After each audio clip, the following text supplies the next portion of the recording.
नमस्कार बच्चों, हम कक्षा 11वीं का अध्याय 1 समुच्चय पढ़ रहे हैं। इसमें हमने पिछले सत्र में समुच्चय के प्रकार पढ़े थे और उसमें हमने रिक्त समुच्चय, एकल समुच्चय, परिमित और अपरिमित समुच्चय, समान समुच्चय पढ़े थे। हमने उपसमुच्चय के बारे में भी पढ़ा था और आज हम उसी से शुरुआत करेंगे। तो आज के इस सत्र में हम इन विषयों पर प्रकाश डालेंगे: उपसमुच्चय, अंतराल, घात समुच्चय एवं सार्वत्रिक समुच्चय। तो आइए सबसे पहले याद करें कि उपसमुच्चय हम किन्हें कहते हैं। ये रही हमारी परिभाषा। यदि समुच्चय A का अवयव समुच्चय B का भी अवयव है तो A B का उपसमुच्चय कहलाता है। उदाहरण के तौर पर A मैंने समुच्चय लिया जिसमें अवयव हैं 2, 1 और 2, और B समुच्चय जिसमें अवयव हैं 1, 2 और 3। तो आप देख सकते हैं और कह भी सकते हैं, हाँ, जो A है वो B का उपसमुच्चय है। क्यों? क्योंकि A के सारे अवयव B के भी अवयव हैं, यानी सदस्य हैं। तो आइए इस पे एक और सवाल लें। इस सवाल में हमें बताया गया है, ज्ञात करें निम्न में से, निम्न यानी ये जो हमारे पास सारे समुच्चय दिए हुए हैं A, B, K, N, इनमें से कौन से समुच्चय इस H समुच्चय के उपसमुच्चय हैं। ठीक, प्रश्न समझ में आया? इसके उत्तर भी आप सामने देख रहे हैं, तो देखेंगे ये उत्तर कैसे आए। तो सबसे पहले A पार्ट पे ध्यान देंगे। इस A समुच्चय को, इसके अंदर अवयवों पर ध्यान दें, A और B, ये अवयव H समुच्चय के भी अवयव हैं। तो इसीलिए जो A है हमारा समुच्चय वो उपसमुच्चय है H का। ठीक, अब इस B पार्ट पे ध्यान देंगे। B हमारा एक रिक्त समुच्चय है। क्या ये हमारा उपसमुच्चय है H का? हाँ है। कैसे? क्योंकि इसमें कोई भी अवयव है ही नहीं, तो हम बता ही नहीं सकते कि ये H का उपसमुच्चय नहीं है। तो हम इसे मानेंगे कि हाँ, जो रिक्त समुच्चय है वो हमारा H का उपसमुच्चय है। अब C पार्ट में देखेंगे K समुच्चय को। इसके अवयवों पे ध्यान देंगे, A, B, C और E। ध्यान से देखेंगे, ये E सदस्य, ये जो E है आपका H का सदस्य नहीं है। तो हमारा जो K समुच्चय है वो H का उपसमुच्चय नहीं है। अब आखिरी पार्ट N। N के अवयव A, B, C और 1, ये सारे के सारे अवयव H के भी अवयव हैं। तो स्पष्टतः हमें पता चल रहा है कि जो N है वो H का उपसमुच्चय है। आइए इसी प्रश्न में हमने जो कुछ खास बिंदु पढ़े हैं उनको नोट करते हैं। तो ये हमारा नोट। सबसे पहले बिंदु पे ध्यान देंगे, रिक्त समुच्चय हर समुच्चय का उपसमुच्चय होता है। हमने देखा ये जो B पार्ट में जो B समुच्चय है वो हमारा H का उपसमुच्चय है। तो उसी कारण से ही, क्योंकि हमारे रिक्त में कोई भी सदस्य, कोई भी अवयव नहीं होते, तो इसीलिए हम कह सकते हैं जो रिक्त समुच्चय है वो हर समुच्चय का उपसमुच्चय हो सकता है। दूसरे बिंदु पे ध्यान देंगे, हर समुच्चय अपना ही उपसमुच्चय होता है। बिल्कुल सही। क्यों? क्योंकि जो समुच्चय है उसके सदस्य उसी के सदस्य कहलाएंगे। तो यानी हम हर एक समुच्चय को उसी का उपसमुच्चय भी कह सकते हैं। अब तीसरे बिंदु पे ध्यान दें, A समुच्चय अगर हमारा उपसमुच्चय है B का और B उपसमुच्चय है A का, तो वो दोनों समुच्चय बराबर होंगे, यानी समान होंगे। उदाहरण आपके सामने ही है, D पार्ट पे ध्यान दें, इस वाले पे। अभी हमने देखा जो N है वो उपसमुच्चय है H का। इसी प्रकार H भी हमारा उपसमुच्चय हो सकता है N का।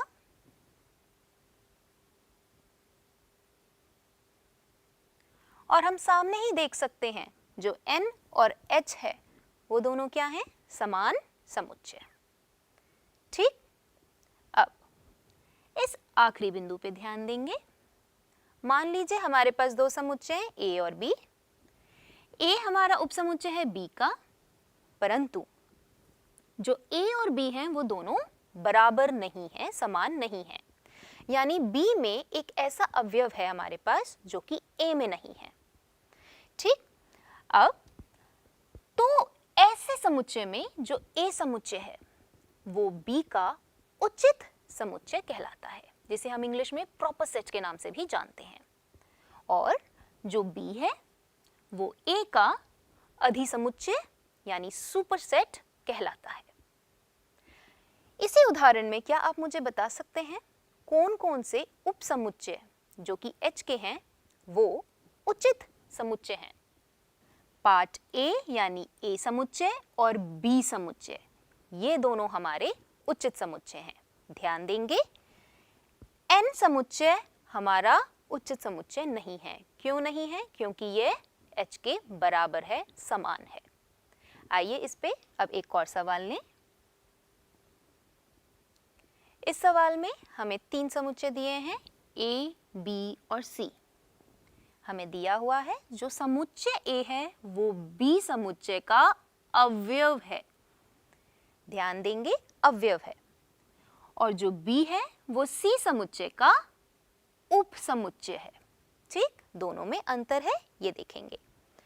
तो क्या ये सत्य है कि A जो है वो C का उपसमुच्चय है? साफ ही स्पष्ट हो रहा है कि ये सत्य है या असत्य। प्रश्न हमसे मांग रहा है कि यदि नहीं तो एक उदाहरण दीजिए। अभी तक आप देख सकेंगे कि ये क्या है, हमारा असत्य है। कैसे? A B का अवयव है और जो B है वो C का उपसमुच्चय है। तो A हमारा C समुच्चय का अवयव होना चाहिए, ना कि उपसमुच्चय। तो देखते हैं इसे उदाहरण के सहित।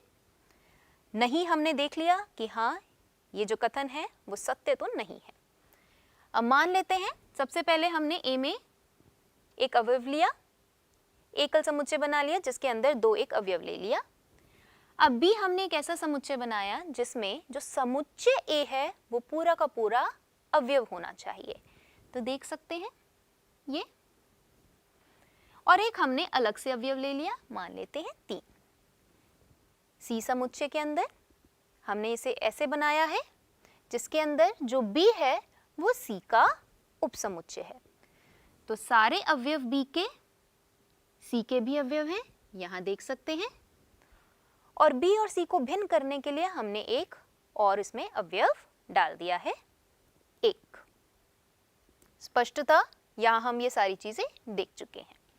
अब क्योंकि A हमारा B का अवयव है, B C का उपसमुच्चय है, परंतु हमारा जो A है वो C का उपसमुच्चय नहीं है। कैसे? उदाहरण से देख सकते हैं। अगर उपसमुच्चय है तो 2 जो है वो C का अवयव होना चाहिए, पर 2 C का अवयव नहीं है। बच्चों, यहाँ आप ध्यान देंगे, इन दोनों प्रतीक में अंतर है। ये 2 केवल अवयव दर्शा रहा है और ये समुच्चय दिखा रहा है जिसके अंदर 2 एक अवयव है।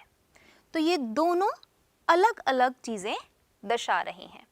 इसी से अब आप समझ सकते हैं कि C के अंदर हमारा जो 2 है वो अवयव नहीं है। हमारा समुच्चय जिसके अंदर 2 एक अवयव है वो एक सदस्य है C का।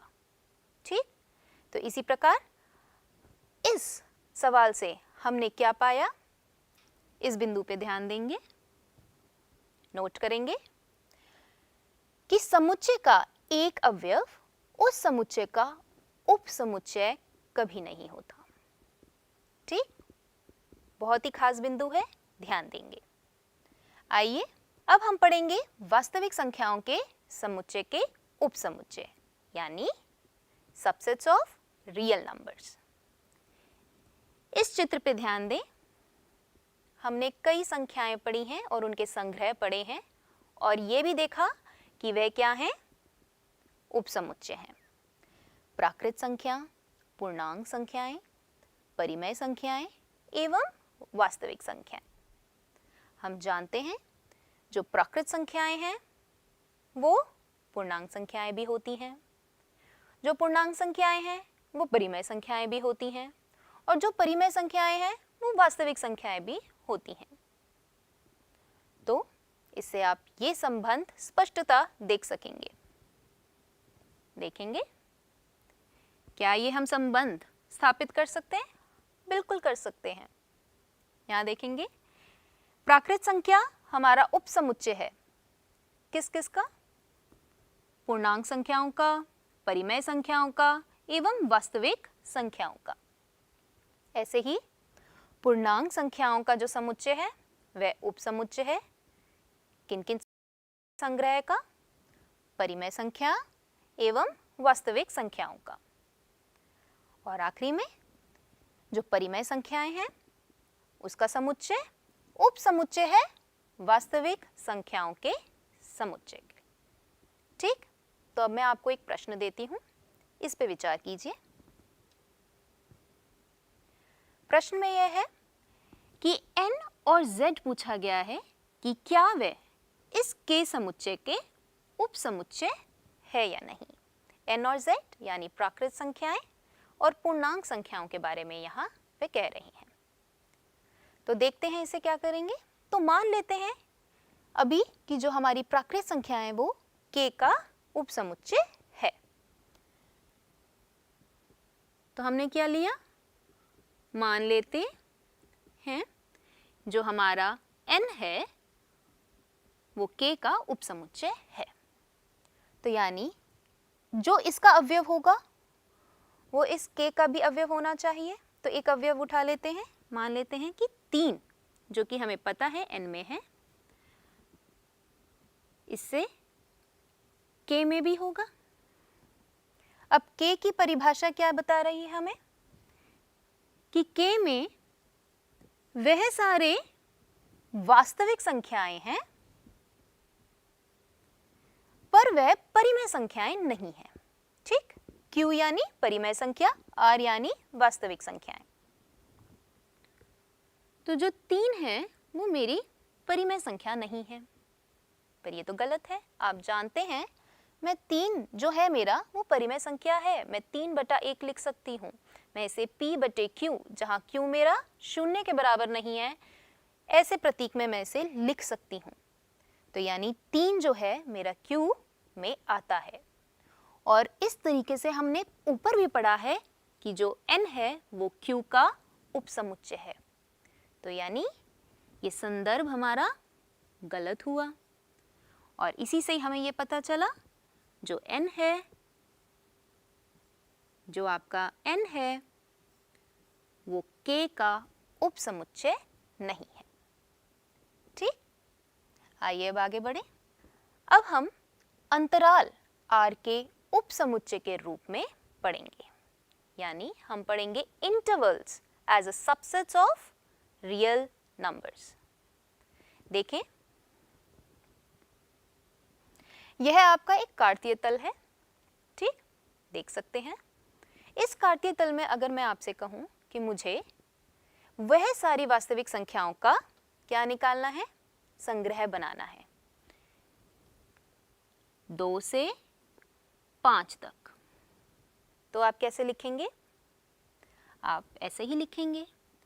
और 2 और 5 आपका सम्मिलित नहीं होना चाहिए इस संग्रह में।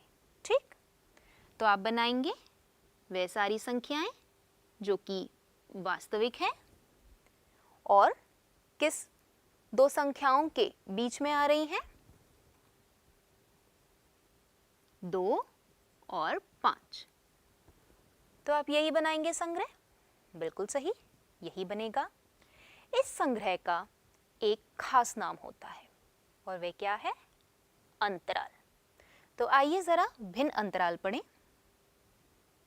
सबसे पहले मान लीजिए a और b, ये मनमाना हमने नंबर लिया है जिसे हम आर्बिट्ररी नंबर भी कहते हैं, वास्तविक संख्या ली है। a हमारा b से छोटा है, तब वास्तविक संख्याओं का समुच्चय जो हमने इस रूप में व्यक्त किया है एक विवृत अंतराल कहलाता है। अंग्रेजी में हम इसे ओपन इंटरवल के नाम से भी जानते हैं। इसे हम इस प्रकार निरूपित करते हैं। किस प्रकार? जो हमारे अंत्य संख्याएं हैं यानी a और b, उसको लिखेंगे और जो छोटे कोष्टक होते हैं यानी जिसे हम क्या कहते हैं, कर्व्ड ब्रैकेट्स, उससे हम निरूपित करते हैं। ध्यान देंगे a और b के सारे जो बीच में हमारी संख्याएं आ रही हैं वो हमारे इस अंतराल में आता है, परंतु a और b स्वयं इस अंतराल में नहीं आते। ऐसे अंतराल को हम विवृत अंतराल कहते हैं। उदाहरण के तौर पर 2 और 5 हमने लिया था, उसके अंदर मैंने आपको यही संग्रह बोला था कि 2 और 5 के बीच के सारे आपको वास्तविक संख्याएं लेनी है, पर 2 और 5 नहीं आने चाहिए। तो हम इसको अंतराल रूप में इस प्रकार लिख सकते हैं। आइए अब अगला अंतराल पढ़ें। वह अंतराल जिसमें अंत्य बिंदु यानी a और b क्या हो, सम्मिलित हो, बिंदु भी होते हैं, वैसा अंतराल समवृत्त अंतराल कहलाता है, यानी बंद अंतराल भी हम इसे कह सकते हैं। अंग्रेजी में हम इसे क्लोज्ड इंटरवल के नाम से जानते हैं। अब इसको दर्शाने का तरीका ध्यान देंगे। इस अंतराल को हम किससे, बड़े कोष्टक से निरूपित करते हैं, ठीक, यानी स्क्वायर ब्रैकेट से a और b, और इसको हम किसके अंदर लिखते हैं, a और b को बड़े कोष्टक में, ठीक। अब इसमें हम देखेंगे वह सारी संख्याएं आ रही हैं जो a से बड़ी हैं और उसके बराबर, और b से छोटी हैं और उसके बराबर भी। उदाहरण के तौर पर अगर मैं आपको वही उदाहरण लूं 2 और 5 का, तो अब इसमें क्या हुआ, वह सारी संख्या जो 2 और 5 के बीच में आ रही हैं एवं 2 और 5 भी ले रही हैं, ठीक। अब आप सोच रहे होंगे कि क्या कोई ऐसा अंतराल होता है जिसके अंदर एक तरफ खुला हुआ हो और एक तरफ बंद हो? बिल्कुल सही, ऐसा अंतराल भी होता है। ये देखेंगे अब इस अंतराल में, ऐसे अंतराल में भी जो एक अंत्य बिंदु पर बंद हो पर दूसरे पर खुला हो, उसे हम खुला अंतराल कहते हैं, और अंग्रेजी में हम इसे सेमी ओपन इंटरवल भी कहते हैं, ठीक। ध्यान से देखेंगे, प्रतीक से ही आप जान पाएंगे कि किस तरफ पे हमारा अंतराल खुला हुआ है और किस तरफ पे बंद। देखेंगे ये प्रतीक है, समझ रहे हैं आप इस अंतराल में कि वो सारे के सारी संख्याएं हैं जो a और b के बीच में है। b सम्मिलित नहीं है पर a सम्मिलित है, ठीक। कोष्टक से ध्यान देंगे, यहाँ छोटा कोष्टक है तो यानी b सम्मिलित नहीं होगा। a कोष्टक है तो यहाँ हमारा जो संख्या a है, ध्यान देंगे यहाँ कौन सा कोष्टक है, बड़ा कोष्टक, तो बड़ा कोष्टक के अंदर जो a है वो सम्मिलित है। इसी प्रकार दूसरे तरीके से यहाँ पे हमारा a जो है वो सम्मिलित नहीं है, पर सीधे हाथ में जो हमारा b संख्या है वो इस अंतराल में सम्मिलित है, ठीक। उदाहरण आप देख सकते हैं, a ये कौन सा अंतराल है, बंद अंतराल। b ये हमारा कौन सा अंतराल है, खुला अंतराल यानी सेमी ओपन इंटरवल, जहां पे हमारा 6 तो सम्मिलित है पर -7 सम्मिलित नहीं है। c हमारा विवृत अंतराल है, ठीक। आइए अब इस पे एक सवाल लेते हैं। सवाल से पहले इस चित्र पे ध्यान दें, यह आपकी एनसीईआरटी के ही जो पुस्तक है उसमें दिया हुआ है। इसमें आपको अलग अलग अंतराल दिए हुए हैं चित्र के माध्यम से। ये हमारा विवृत यानी ओपन इंटरवल है। इसमें आप ध्यान देंगे ये जो सफेद बिंदु हैं ये हमारे दर्शा रहे हैं कि ये बिंदु हमारे अंतराल में सम्मिलित नहीं है, और जो ये काले बिंदु हैं ये हमारे दर्शा रहे हैं कि जो हमारा अंत्य बिंदु यानी A और B संख्याएं हैं वो अंतराल में सम्मिलित हैं, वह भी आ रही हैं। तो आप देख सकते हैं ये हमारा विवृत अंतराल, बंद अंतराल और ये दोनों हमारे खुले अंतराल। तो अब लेते हैं एक सवाल। इस सवाल में निम्न दिए गए जो हमारे समुच्चय हैं इनको अंतराल रूप में बदलना है। तो पहले बदल लेते हैं और फिर हम इसका उत्तर भी देखेंगे। तो ध्यान देंगे इस वाले के अंदर सबसे पहले हमें अंत्य बिंदु यानी अंत्य जो संख्याएं हैं वो लिखनी है, -12 और -10। आप देखेंगे यहाँ जो x है वो -12 से बड़ा है, बराबर का साइन नहीं है, ऐसा साइन नहीं है, ठीक। तो हमारा जो -12 है वो क्या है, अंतराल में नहीं आता, तो हमें छोटा कोष्ठक लगाना है। इसी प्रकार -10 भी नहीं आ रहा तो छोटा कोष्ठक, ये हमने निरूपित कर दिया अंतराल रूप में। ऐसे ही आप इसको करेंगे, ये बन गया। तो ये हमारा एक खुला अंतराल बन गया। अब आप नीचे देखेंगे, नीचे वाले प्रश्न में आपको अंतराल रूप दिया हुआ है, आपको उसको समुच्चय निर्माण रूप में व्यक्त करना है। सरल है।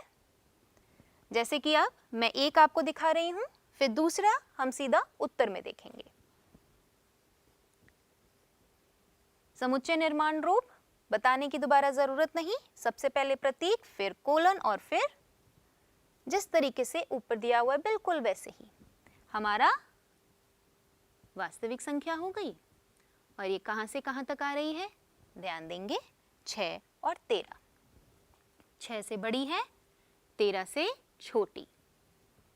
ध्यान देंगे यहाँ छोटा है कोष्ठक बट यहाँ बड़ा कोष्ठक है, तो यानी 13 हमारा सम्मिलित है, तो यहाँ बराबर का साइन लग जाएगा और ये हमने समुच्चय निर्माण रूप में इसे व्यक्त कर दिया। ठीक, आइए अब उत्तर देखें। यही हमने पाया था पहले दो। आखिरी में अब देख सकते हैं कि हमारा x बड़ा है -9 से और छोटा है 1 से, और दोनों ही सम्मिलित नहीं है, तो दोनों ही हमारे उसमें बराबर का साइन नहीं आया। आगे चलेंगे, आपको उदाहरण दिख रहा है, इस उदाहरण पे गौर करिए। ये A समुच्चय है जिसमें 2 अवयव हैं, 1 और 0। अगर मैं आपसे कहूं कि आपको एक समुच्चय बनाना है जिसमें इस A समुच्चय के सारे उप समुच्चय आ रहे हो, तो आप कुछ यही बनाएंगे। ठीक, कैसे बनाएंगे? सबसे पहले हमने बिंदु पढ़ा था, जो रिक्त समुच्चय होता है वो हर एक समुच्चय का उप समुच्चय होता है, तो वो हमने ले लिया इस समुच्चय को। ठीक, अब ध्यान देंगे जो हमारे इस A समुच्चय में एक जो है एक अवयव है, तो वो भी हमारा उप समुच्चय रहेगा। ठीक, उसको हमने एकल समुच्चय बना लिया, तो जितने भी अवयव होंगे उन सब का अलग अलग उप समुच्चय हमें मिल जाएगा। तो ये हमारा एक एकल समुच्चय जिसमें एक अवयव है, एक और एकल समुच्चय जिसमें 0 हमारा एक अवयव है। ये भी हमने पढ़ा था अभी हमने पिछले इसी सत्र में, पिछले बिंदुओं में, कि जो समुच्चय होता है वो अपना ही उप समुच्चय भी होता है, तो हमने ये भी ले लिया। इसके अलावा कोई और उप समुच्चय नहीं बनेगा। जब इन सब का हमने समुच्चय बनाया, इसको हमने PA से प्रतीक किया, तो ये भी समुच्चय है। इस समुच्चय का एक खास नाम होता है बच्चों, इसे हम कहते हैं घात समुच्चय, जिसे आप अंग्रेजी में पावर सेट के नाम से भी जानते हैं। ठीक, आइए अब घात समुच्चय की परिभाषा देखें। ए समुच्चय के उप समुच्चय के संग्रह को हम ए का घात समुच्चय कहते हैं, यानी उसका पावर सेट कहते हैं। तो अब आप समझ पाए होंगे कि मैंने पिछले उदाहरण में पीए क्यों लिया था प्रतीक। क्यों पावर सेट? तो हमने अंग्रेजी शब्द का पी यानी घात समुच्चय ये दर्शा रहा है। एक और बिंदु ध्यान देंगे, पीए में यानी घात समुच्चय के जो प्रत्येक अवयव यानी सदस्य होते हैं वो अपने में ही एक समुच्चय होते हैं, जैसे कि आप इस उदाहरण में भी देख सकते हैं। आइए एक और उदाहरण देखते हैं जिसके अंदर मैं यही समुच्चय लूं पर इसमें एक सदस्य और जोड़ दूं, तो क्या हमारा घात समुच्चय बनेगा, देखेंगे। ये हमारा पिछला उदाहरण, ये हमारा जिसमें मैंने एक सदस्य और जोड़ दिया -1। ठीक, अब इसके अंदर फिर से उसी तरीके से आप सारे के सारे उप समुच्चय बनाएंगे। रिक्त समुच्चय तो रहेगा और समुच्चय जो बी है वो इसका सदस्य तो रहेगा ही। अब सारे एकल समुच्चय ले लेंगे, 1, 0, -1 जो कि इसके सदस्य हैं। अब सारे वो समुच्चय जिसके अंदर 2 अवयव आ रहे हों, यानी 1, 0, 1 और -1, 0 और 1। ठीक, और कोई उपसमुच्चय बनेगा? नहीं बनेगा।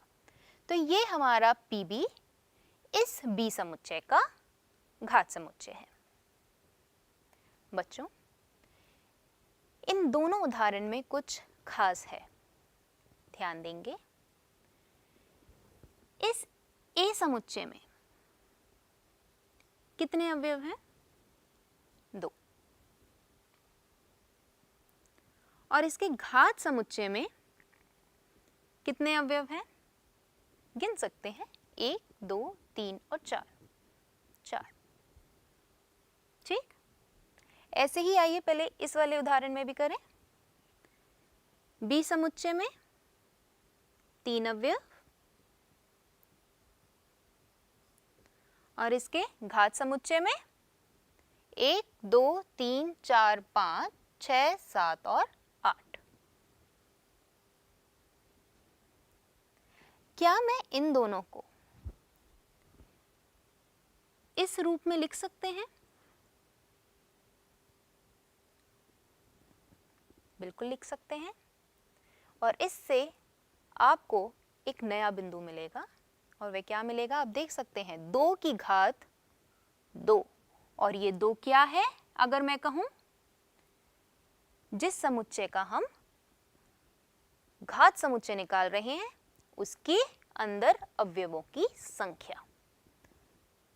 इसी प्रकार 2 की घात 3 और बी समुच्चय में भी अवयवों की संख्या 3। तो इससे आप ये नोट करेंगे, यदि ए में m अवयव हैं तो हम देख सकते हैं कि ए के घात समुच्चय में कितने अवयव होंगे?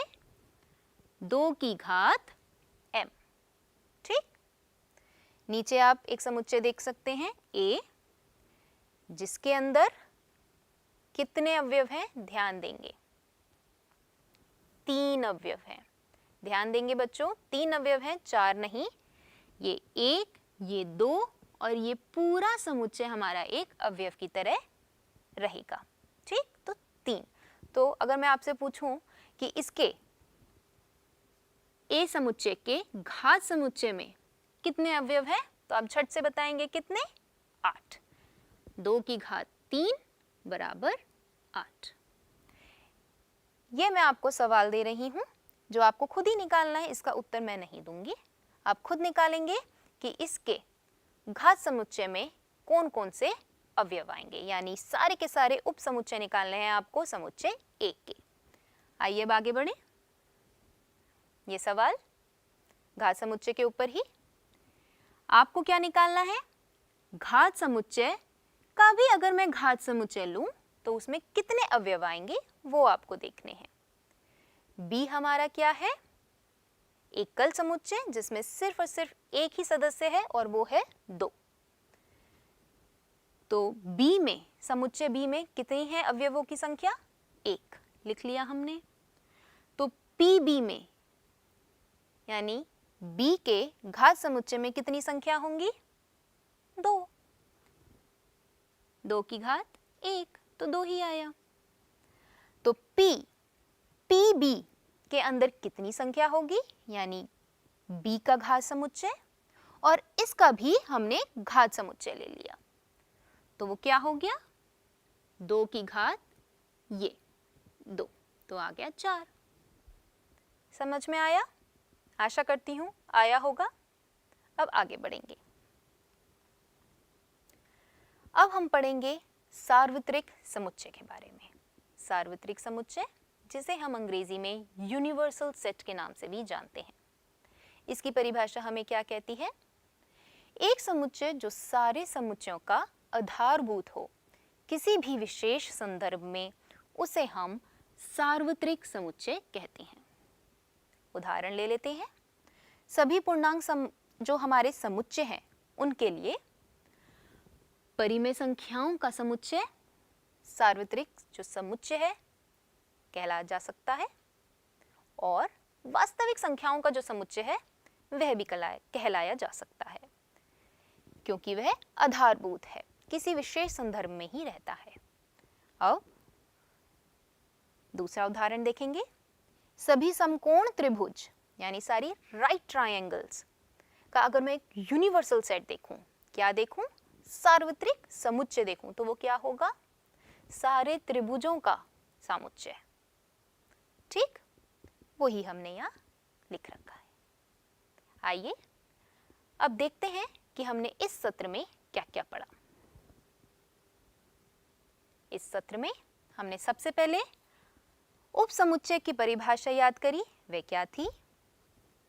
फिर हमने ये देखा जो रिक्त समुच्चय है वह हर एक समुच्चय का उपसमुच्चय कहलाया जा सकता है। फिर ये भी देखा जो हर एक समुच्चय है वह अपना ही उपसमुच्चय कहलाया जा सकता है और ए बी का उपसमुच्चय है, बी ए का उपसमुच्चय है तो ए और बी दोनों बराबर होंगे। ये हमने पढ़ा। और क्या क्या पढ़ा आइए देखते हैं। हमने पढ़ा किसके बारे में? उचित समुच्चय और अधिसमुच्चय यानी proper set and super set. ये रहा अधिसमुच्चय और उचित समुच्चय। इसके बाद हमने घात समुच्चय के बारे में पढ़ा। घात समुच्चय के अंदर कितनी संख्याएं आ सकती हैं अवयवों की, वो भी पढ़ा। अंतराल पढ़े एवं वास्तविक संख्याओं के उपसमुच्चय भी पढ़े। इन सब पे हमने कुछ प्रश्न भी देखे। तो बच्चों आशा करते हैं आज के इस सत्र में आपको आनंद आया होगा, समझ में आया होगा। धन्यवाद।